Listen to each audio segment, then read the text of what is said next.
Hello friends, என்னோட பேர் Hemamalini. Welcome to Malini's dhaba. இன்றைக்கி நம்ம சேனலில் கத்திரிக்காய் ஃப்ரை எப்படி செய்கிறதுனா பார்க்க போகிறோம். ரொம்ப சிம்பிள் அண்ட் ஈஸியாக செஞ்சிடலாம். குழந்தைங்க கூட இதை விரும்பி சாப்பிடுவாங்க. இது ஒரு அருமையான லஞ்ச் பாக்ஸ் ரெசிபி. இது தயிர் சாதம், ரசம் சாதத்தோட, வெரைட்டி ரைஸோட கூட ரொம்ப பிரமாதமாக இருக்கும்.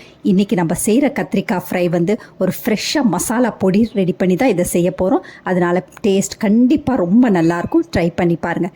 வீடியோவுக்கு போகிறதுக்கு முதல்ல இது வரைக்கும் நம்ம சேனலை சப்ஸ்கிரைப் பண்ணாமல் இருந்தால் மறக்காமல் சப்ஸ்கிரைப் பண்ணி வச்சுட்டு பக்கத்தில் இருக்க பெல் பட்டனையும் ப்ரெஸ் பண்ணி வச்சுக்கோங்க. அப்போ தான் நான் போடுற வீடியோஸ் உங்களுக்கு நோட்டிஃபிகேஷன் வரும். வாங்க டிலே பண்ணாமல் வீடியோவுக்கு போகலாம்.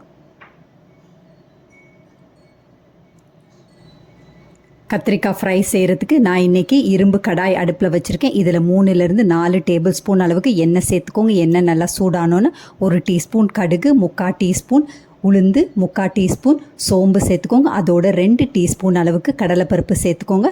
கொஞ்சமாக கருவேப்பிலையும் சேர்த்து இதெல்லாம் நல்லா பொரியட்டும். இந்த அளவுக்கு நல்லா பொரிஞ்ச உடனே 10 பல் பூண்டை, சின்ன சைஸ் பூண்டை எடுத்து நல்லா இடித்து வச்சுருக்கேன். அதை இப்போ சேர்த்துக்கலாம். பூண்டையும் சேர்த்து ஒரே ஒரு நிமிஷம் நல்லா எண்ணெயிலே நல்லா பொரியட்டும் பூண்டு. இந்த அளவுக்கு நல்லா பொரிஞ்சோன்னா நான் ஏற்கனவே 350 கிராம் அளவுக்கு கத்திரிக்காய் வாங்கி காம்பு பகுதியை நீக்கிட்டு நல்லா நீட்டாக வெட்டி வச்சுருக்கேன். அதை இப்போ சேர்த்துக்கலாம். கத்திரிக்காவையும் சேர்த்துட்டு கத்திரிக்காய் ஃப்ரைக்கு தேவையான அளவு உப்பு சேர்த்துக்கோங்க. அதோட 1/4 டீஸ்பூன் அளவுக்கு மஞ்சத்தூள் சேர்த்துக்கோங்க. சேர்த்துட்டு நல்லா பெரட்டி விட்டுக்கோங்க. 2-3 நிமிஷம் கைவிடாமல் மீடியம் ஃப்ளேமில் வச்சு நல்லா பெரட்டி விட்டுக்கோங்க. கத்திரிக்காய் நல்லா சுருளை வதங்கி வரணும். அந்த அளவுக்கு நல்லா வதங்கின பிறகு நம்ம மசாலா பொருட்கள் சேர்த்துக்கலாம்.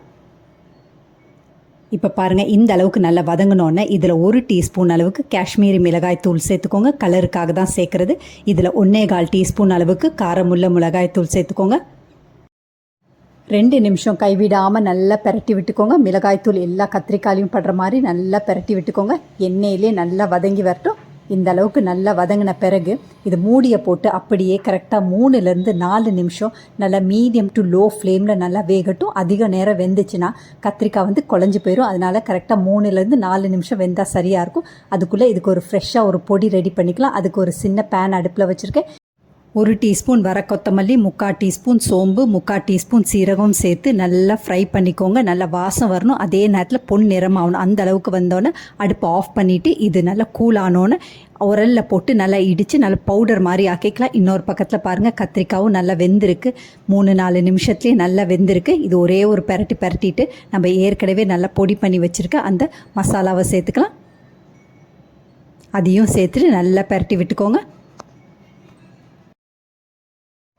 2-3 பெரட்டினோன்னா அடுப்பை ஆஃப் பண்ணிடலாம். அதிக நேரம் கத்திரிக்காய் அடுப்பில் இருந்துச்சுன்னா குழஞ்சி போயிடும். அதனால உடனே அடுப்பை ஆஃப் பண்ணிடுங்க. ஆஃப் பண்ணிவிட்டு கை நிறைய கொத்தமல்லியை பொடியாக நறுக்கி சேர்த்துக்கோங்க. அதையும் சேர்த்து நல்லா பெரட்டி விட்டுட்டு சர்வ் பண்ணிடலாம். ரொம்ப சிம்பிள் அண்ட் ஈஸியாக நல்லா ஃப்ரெஷ்ஷான மசாலா பொடி ரெடி பண்ணி இந்த மாதிரி கத்திரிக்காய் ஃப்ரை செஞ்சு சாப்பிட்டு பாருங்கள். ரொம்ப பிரமாதமாக இருக்கும்.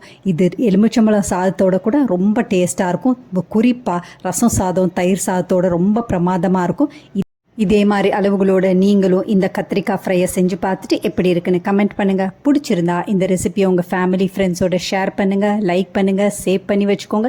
இந்த மாதிரி சட்டுன்னு 10-15 நிமிஷத்தில் செய்கிற மாதிரி masala recipes, fry recipes, side dish recipes வேணும்னாலும் மறக்காமல் நம்ம சேனலை சப்ஸ்கிரைப் பண்ணி வச்சுக்கோங்க. இது ஒரு அருமையான லஞ்ச் பாக்ஸ் ரெசிபி. குறிப்பாக தயிர் சாதம், ரச சாதத்தோட ரொம்ப பிரமாதமாக இருக்கும். இதே மாதிரி செஞ்சு பார்த்துட்டு மறக்காமல் கமெண்ட் பண்ணுங்கள். தேங்க்ஸ் ஃபார் வாட்சிங் ஃப்ரெண்ட்ஸ்.